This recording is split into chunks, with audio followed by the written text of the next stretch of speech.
Hola y bienvenidos a un nuevo episodio de la Team Pilot Podcast, el lugar donde hablamos y aprendemos del maravilloso mundo de la aviación. En este episodio queremos hablar de un tema muy interesante que surgió de un episodio pasado, del episodio del Cactus 1549, en el que aterrizó en el Hudson. Y de ahí surgieron algunas preguntas sobre qué pasaba en estos casos en los que el avión tenía que aterrizar en el agua o amerizar, ¿no? Entonces de esto vamos a hablar en este episodio. Y pues vamos a dar la bienvenida a la tripulación de siempre, a Lalo y a Nico. ¿Cómo estás, Nico? Te Sí, noto no tan sonriente como siempre. no, les digo, estoy un poco cansado. Me desvelé viendo videos de aviones. Ay, sí, seguramente. Guiño, guiño. Pero muy bien, contento de estar aquí en otro episodio, el 44. Sí, ya vamos casi a llegar al año, ¿no? Casi. ¿Sí, eh? ¿Y tú, Lalo, cómo estás? Todo bien, gracias Jaime. Aquí ya listos para este nuevo episodio. Interesante. Perfectísimo. Pues vamos a empezar como nada más a diferenciar un poco entre aterrizajes preventivos, forzosos, y los que les llaman en inglés ditching, o que literalmente el amerizaje o ditching es como echar, ¿no? El avión, que ya no sirve. Entonces aquí hay una gran diferencia entre estos términos, ya que el porcentaje de fatalidad en estos accidentes, en estos tipos de aterrizajes, pues sí varía bastante. En un aterrizaje preventivo tenemos una fatalidad del 0.06%. En aterrizajes forzosos ya se eleva hasta el 10%. Y cuando llegas al ditching ya llega hasta un 20%, ¿no? Y esto pues es en grandes rasgos a factores como falta de entrenamiento, como también, no sé si pudieron ver que el capitán Soli también dijo que nunca se le entrenó para este tipo de accidentes, que solo tuvieron que leer en una clase algunos párrafos y discutirlos. Y eso fue lo único que tuvieron de ayuda para aprender cómo reaccionar en estos casos, ¿no? Sí, creo que es muy, muy difícil juzgar la profundidad, ¿no? Por ejemplo, lo que mencionaba. Entre otras complicaciones que tiene el amerizaje. Que no las entrenas, imagínate todavía. Uh-huh. Y entonces pues, nos estuvimos buscando varias como recomendaciones ahí en varias citas yo encontré algunas de la FAA, de la EASA, y entre otras páginas que hacían algunas recomendaciones para este tipo de aterrizajes en el agua, ¿no? Entonces quería ir como un poco discutiendo con ustedes un poco esta lista y leyendo uno por uno y vamos viendo por qué creen que se recomiendan este tipo de acciones, ¿no? Ok. Entonces el primero que tengo es el de aterrizar con la cola, o sea, con la parte de atrás del avión, para prevenir un alto impacto con la nariz y potencialmente de que tenga mejor flotación o de que se llegue a voltear por el impacto, ¿no? Voltearlo también partir en una o dos, o en dos o más secciones. En más secciones, ¿no? Sí. Porque pues, o sea, los aviones no están diseñados para aguantar este tipo de cargas, ¿no? No. No están diseñados, pero sí se analizan para que aguanten por lo menos estructuralmente aguanten el ditching. Uh-huh. Sí hay reportes y todo para eso. Uh-huh. Y esto fue, bueno, y luego una vez que ya esté en el agua, por eso también lo dicen que la cola para permitir mejor flotación, pues porque así no te moviendo el centro de gravedad del avión y viendo dónde están las puertas de salida, pues también lo que dicen que es lo más común es que el avión esté flotando o con la nariz para arriba, ¿no? Una vez que esté flotando. Sí. De hecho, hay un punto interesante en uno de los puntos que vamos a discutir más adelante, en un accidente aéreo, hablan sobre una de estas técnicas y cómo fue aprendida. Entonces, al ratito la discutimos. Uh-huh. Para que me recuerden si se nos olvida. Sí. Y otra cosa, bueno, aquí tengo varios puntos también de esto, pero que es interesante, que es cómo considerar las olas del mar y el viento, porque no siempre el viento y la ola del mar van en la misma dirección, ¿no? Entonces, por ejemplo, aquí hay una recomendación que es siempre paralelo a las olas y en contra del viento. Pero sabemos que no siempre vas a tener esas condiciones, ¿no? Sobre todo en el mar, que puede haber movimiento de las olas que es errático, no tiene un patrón definido. Sí, si estás en un río, pues normalmente nada más pues, tienes una dirección, ¿no? No puedes aterrizar, Claro. está muy angosto. Un drift, así de Entonces aquí recomendaban algunos casos, ¿no? De considerando el viento cruzado. Sí, si el viento es menor a 25 nudos, sí puedes aterrizar con viento cruzado, pero dándole preferencia siempre a que aterrices paralelo a las olas, ¿no? Para evitar, pues, cargas extras al avión.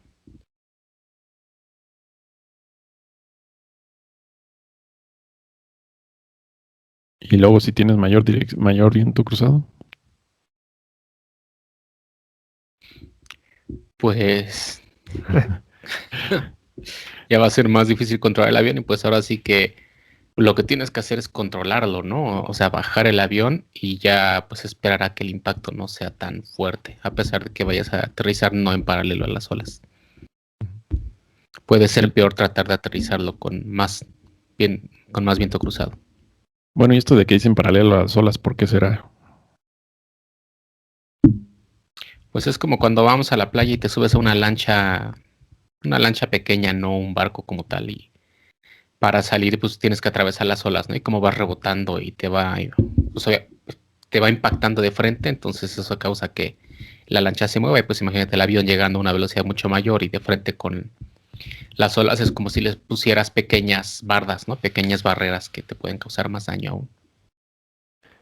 Y yo me imagino a las prácticas de emergencia que hacemos cuando somos pilotos para seguir renovando nuestra licencia, que a veces te dicen, no, pues tienes que elegir, imagínate que tienes un paro de motor, ¿dónde vas a aterrizar?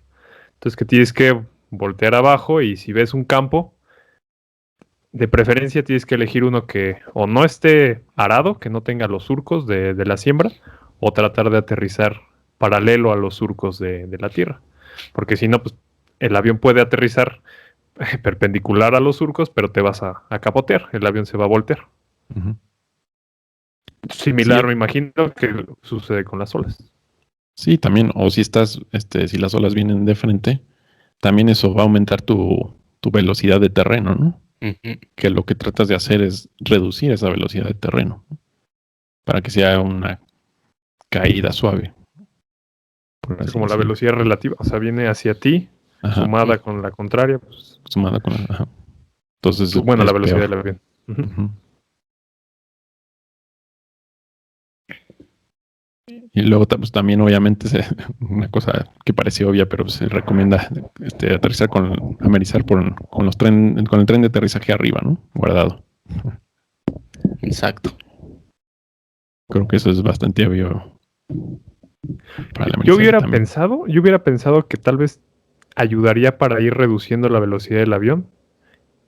Y no sé, igual ahora los aviones, los motores los tienen debajo de las alas, ¿no? Tal vez había versiones de aviones que tenían los motores tal vez por encima o al nivel de las alas. O adentro de las alas, ¿no? O adentro de las alas, ¿no? Que podría servir como literal como si fuera una lancha, ¿no? No tienes una forma que te esté arrastrando. Yo me imaginaba en mis ideas locas que el tren de aterrizaje abajo te ayudaría como a frenar, pero tienes razón, ¿no? O sea, sería Lo contraproducente. rompes. Uh-huh. Exacto. O sea, y te pueden Y puede causar más que daño salga estructural y Ajá. que no Ujú. tengas tiempo de flotación en el avión, ¿no? Te va a Sí, entrar más agua y no puedes evacuar a tiempo.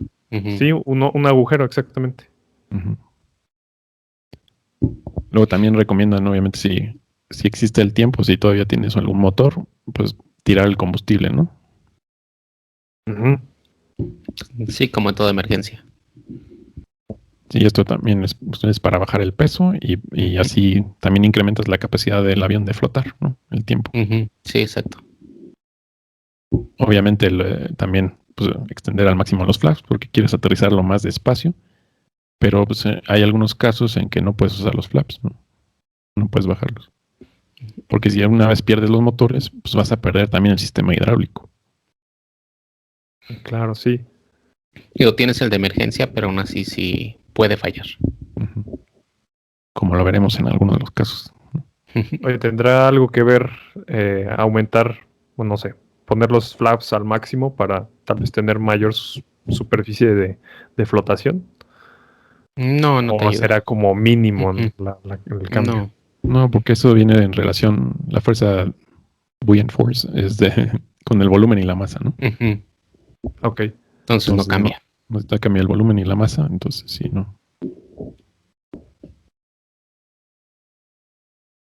Y bueno, y en caso de, este me pareció muy interesante, en caso de que sea un avión turboprop, mover a los pasajeros que están en la línea con las hélices, ¿no? Mover a las personas que están en los Claro asientos que a otras islas. Pues con el no se impacto. vayan a zafar y O sea, te atraviese el avión ahí. Ujú. que normalmente esas zonas vienen más reforzadas, ¿no? Bueno, yo Sí. no sé si han fijado que tiene una franja Ujú, sí, que unos dice doblers ahí. Ujú. Pero aún así, ¿no? Te quieres proteger de esa Te posibilidad. quitas. Ah, Ujú. te qui-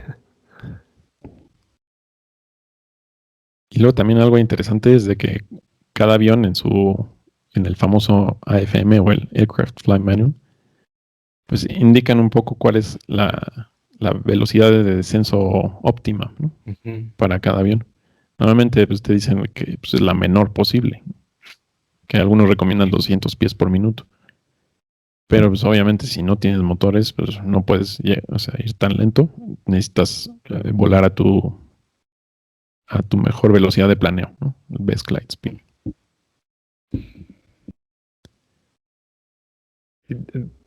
Sugieren evitar el flare, esta acción que hacemos justo antes de aterrizar, de subir tantito la nariz para hacer un aterrizaje suave, porque Bueno, puedes perder sustentación no y es tanto golpear el que la agua, evites, sino nada más el ángulo es menor. o el ángulo es menor. Porque El si no, no ángulo es lograrías lo menor. del primer punto de aterrizar primero con la parte Con la trasera del parte avión. trasera. Ujú, Ujú. Sí, cierto. El ángulo es menor y además lo tienes que hacer después, ujú. porque ahí no cuentas con el tren de aterrizaje. Entonces el piloto cree que va a llegar antes al mar, pero en realidad, o sea, se va a cambiar Ujú. completamente la Campo de noción del visión. piloto de qué altitud está pues ya en los casos de los aviones modernos, las alas del mar, ¿no? Que va a ser lo primero. Bueno, Y, las alas o la cola en este caso, lo primero que va a Sí. impactar. y súmale que es difícil juzgar la profundidad a la que estás.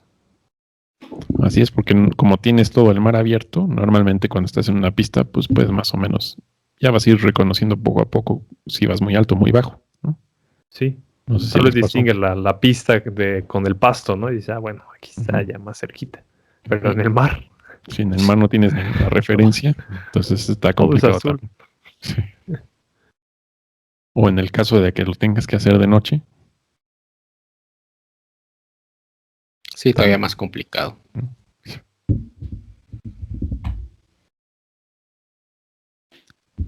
Y bueno, y luego otra cosa también interesante es una vez que ya que para el avión, apagar los motores y encender los sistemas de supresión de incendios. Pues eso también, porque no crees que va a incendiarse el avión, ¿no? Si estás en el mar se debería de apagar, ¿no? Pero de todas Ujú. maneras se puede llegar a incendiar y obviamente se apaga, pero los mismos gases que sueltan pues pueden ir dañando a los pasajeros o Ujú. causar problemas a los pasajeros.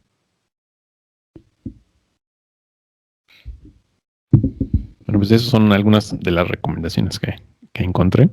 Y luego también hay un dato curioso de unos tipos de aviones que tienen unos botones para estos casos, ¿no? Que con Nico El, hablábamos de estos botones. que literal se llaman ditching button, creo. Ujú. Que es un botón que, en el caso de que tengas que amerizar, lo oprimes para que todas las válvulas se cierren, sobre todo las que están abajo en la parte pues de la panza del avión, la parte baja del fuselaje, para que cuando americes no llegue a entrar agua por esos agujeros que normalmente se usan como ventilación o como tomas de aire, etcétera. Ujú. Y así ya incrementas el tiempo de flotación del avión. Ujú. Y luego algo interesante que también, pues hablamos de los turboprops, ¿no? Pues los típicos ATRs o los de Bombardier, los Q400, pues son de ala alta, ¿no? Sí, Entonces, en esos aviones, pues, ¿qué pasa con tu línea de flotación, ¿no? está arriba de donde estarían a la baja, ¿no? Exacto, entonces por esa razón es que se le agregaron algunas compuertas en la parte superior para que pueda salir por arriba en caso de que esté muy bloqueado ya por el agua las puertas principales. Porque puede llegar a ser imposible abrir esas puertas, ¿no? Con el agua. Con la presión exterior. Yo alguna vez vi en Discovery Channel que te decían, si estás a punto de caer con tu coche al agua, o sea, ya es inminente, ya no puedes hacer nada, tratar de abrir la puerta antes de hacerlo, o las ventanas. Porque abajo es imposible abrir la puerta si no la abriste previamente. Lo mismo con los aviones. Ajá. Y bueno, luego también algo peligroso de estos amerizajes, pues no es solo el hecho de amerizar, sino después del amerizaje, ¿no? Pues tienes un problema de qué tal que el agua está muy fría, no vas a tener, si estás muy lejos del rescate, pues el agua, la comida, medicamentos. Si aterrizaste en una zona que hay mucho tiburón, ha pasado. También. Sí. Entonces todas estas cosas son las que pues, la tripulación también se encarga de que al momento de salir, pues se lleven algo de raciones de comida o de agua. Y también, si tienen tiempo, indicarle a las personas que se lleven la mayor cantidad de ropa para protegerse del frío.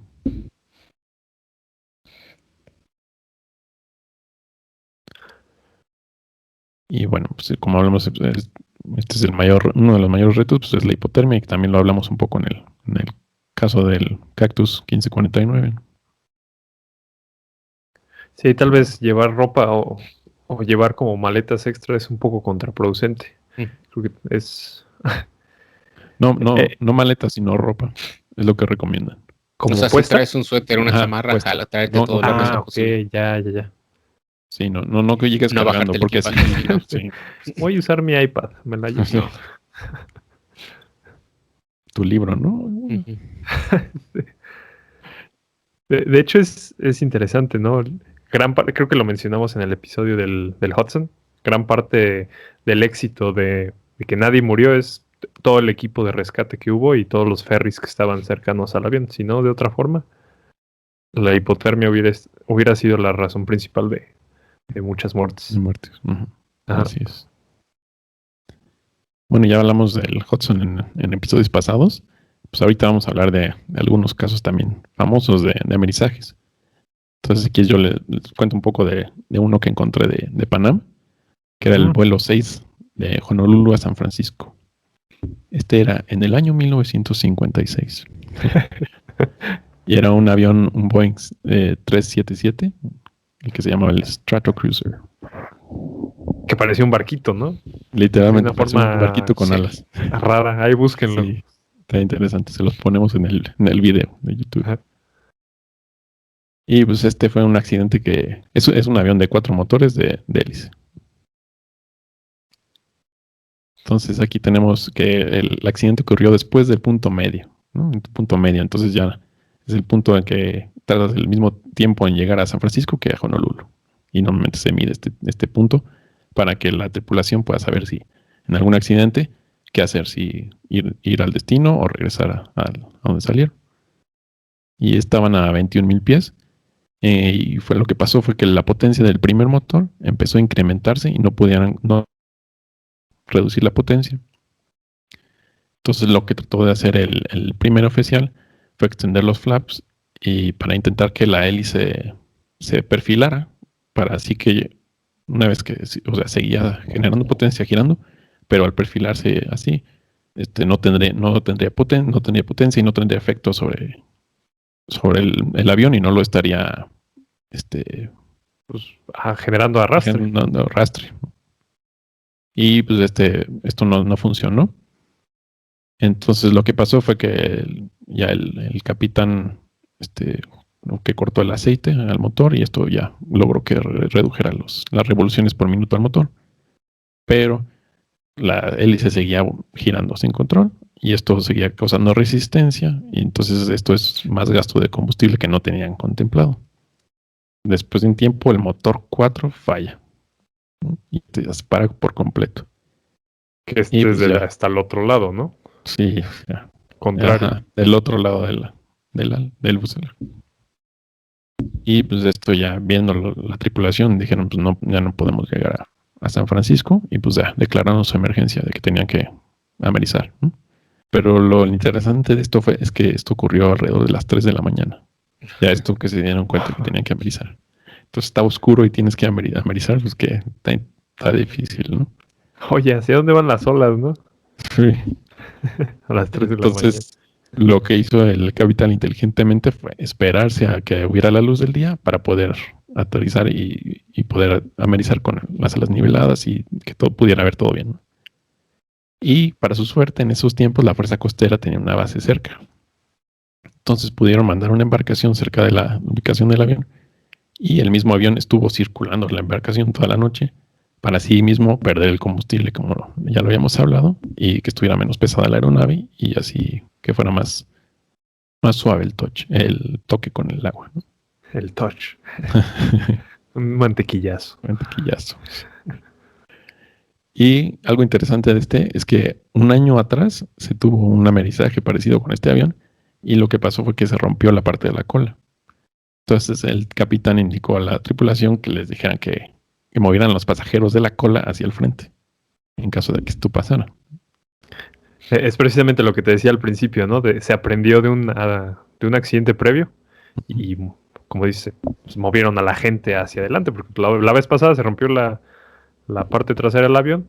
¿Por qué no pasaría ahora, no? Sí. Y pues como ya había dicho, o sea, esto era a las 3 de la mañana. Y entonces se siguió dando vueltas y hasta las 5:40 de la mañana fue cuando ya se decidió hacer el amerizaje. Y esto ya una vez estaba la embarcación, y gracias a la embarcación ellos podían ver cuál era la velocidad del viento y cómo se movían las olas. Dejaron un camino de espuma para poderle indicar al avión en qué dirección aterrizar. Entonces eso también les ayudó. Y ya fue cuando hicieron el amerizaje y todo estuvo muy bien, hasta que al final una ola lo golpeó en el ala y que lo hizo girar 180 grados. Y esto causó daños a la nariz y también terminó rompiendo la sección de la cola. Así que la decisión del capitán fue acertada, ¿no? Sí, de mover a los pasajeros presupuestado. Y gracias a eso pues, no se perdió ninguna vida, ¿no? Y también de que pues, tenían ahí la embarcación de rescate que luego los pudieron subir al barco, y ya llegaron a San Francisco varios días después, pero llegaron todos vivos. Ajá. Las únicas vidas que se perdieron fueron 44 cajas de canarios vivos que tenían en la carga. Pobrecitos. Sí. Oye, pero lo interesante de este es que es un accidente que pues pasó a lo largo de 2 horas, ponle 3 horas, ¿no? No fue un accidente así inmediato que luego son 3 minutos o menos, como el del Hudson, del 1549, 1549. Sí, imagínate los pasajeros cómo han de haber estado, ¿no? Sí. Debe haber sido horrible. Y bueno, no sé si ustedes tengan algún caso que hayan.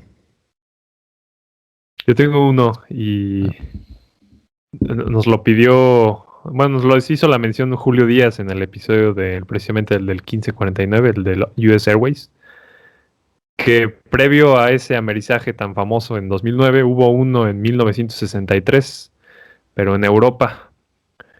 Me parece que fue en agosto. Entonces, bueno, ahí el clima era diferente, pero era un Tupolev, Tu-124, que iba a volar de Estonia a Rusia, un aeropuerto en Rusia. El punto es que no pudieron extender su tren de aterrizaje completamente, entonces pidieron autorización para quemar combustible, para estar más ligeros y intentar bajar el tren de aterrizaje, en lo que pues estaban quemando combustible. Aquí el problema es que estaban, creo que ya en la 7ª vuelta o en la 7ª aproximación, intentando aún bajar el tren de aterrizaje, cuando de pronto el motor número 1 se apagó. Y luego el motor 2.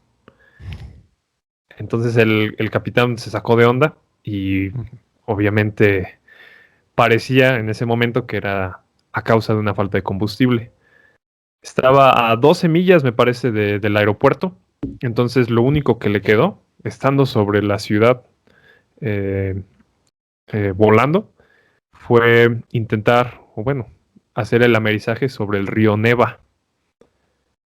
Entonces, él logró hacer el amerizaje perfectamente. El avión me parece que estuvo, no se rompió o no se fracturó en muchas secciones. Creo que se quedó en una sección entera. Pero también algo curioso es que había 1 o 2 ferries o barcos, embarcaciones de pasajeros cercanos a la zona, haciendo como una similitud con el del US Airways 1549, ¿no? Entonces, también gracias a ese rápido actuar de las personas de las embarcaciones que estaban cerca, lograron rescatar a todas las personas y remolcaron el avión a la orilla del río. Y le llaman el Soli ruso a este accidente. Aunque haya sido antes de Soli, ¿no? Aunque haya sido antes de Soli, sí. Debería ser al revés. ¿Y tú, Lalo, recuerdas alguno? ¿Alguna vez escuchaste de alguno? Sí, rápidamente, alguna vez también hubo el caso de un avión muy característico, un avión desde mi punto de vista muy feo, el Nimrod R1 de la Real Fuerza Aérea en 1995. Fue el 16 de mayo de este año cuando, después de un servicio de mantenimiento, salió para un vuelo de pruebas, y después de 35 minutos de estar volando y después de probar el sistema antihielo, salió una alarma de fuego en el motor número 4 y pues empezaron obviamente los procedimientos para apagar este fuego, pero empezaron a salir más alarmas de incendio. Después continuó con el motor número 3 y finalmente un miembro de la tripulación pues confirmó que el avión estaba en fuego, ¿no? Entonces, e incluso algunos paneles estaban cayendo ya del ala mientras iba volando.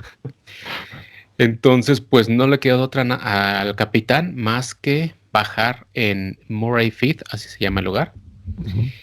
Y pues bueno, no sabían si la estructura del avión iba a resistir, precisamente porque el incendio, porque se estaba quemando, pero pues finalmente sí pudo aterrizar, bueno, sí pudo bajar en el agua, hizo su ditching. Y pues no hubo pérdidas humanas, pero sí el fuselaje se rompió en 2 pedazos, ¿no? Y después se hundió. La cabina se pudo recuperar después, ahí está, la tienen ahí expuesta allá en Inglaterra, pero sí, vaya, después se dieron cuenta que había sido por un cortocircuito que ocurrió porque una bobina estaba en el motor número 4, precisamente estaba dañada, y cuando prendieron el sistema de antihielo causó un arco eléctrico que pues empezó con todo el incendio, ¿no? Y este es un avión, bueno, no sé si le mencionaste que los motores los tiene en las alas, ¿no? Dentro de las alas. Sí, exacto. Dentro de las alas. Por eso se pasó tan fácil del 4 al 3, ¿no? Es como un Comet. Para los que ubican el Comet, se parece mucho al Comet, pero más feo. Sí, también está más feo, la verdad. Sí. Muy bien. Pues, un último caso curioso es de pues, qué pasan con las pertenencias de los pasajeros, ¿no? Una vez que se tienen el amerizaje. Pues algo interesante por ejemplo, del Hudson, es que sí se regresaron algunas cosas a los pasajeros, como la ropa o medallas y hasta llaves de coche, ¿no? Es algo interesante. Sí, lo que se puede recuperar. Sí. Y pues bien, pues con esto concluimos el episodio de esta semana. No olviden compartirlo en las redes sociales. Estamos en Facebook, Instagram, Twitter, YouTube, como Latin Pilot. Y no duden en contactarnos a través de nuestras redes sociales o a nuestro correo contacto@latinpilot.com. Y se despide de ustedes la tripulación de siempre. Lalo, Nico y Jaime. Hasta la próxima.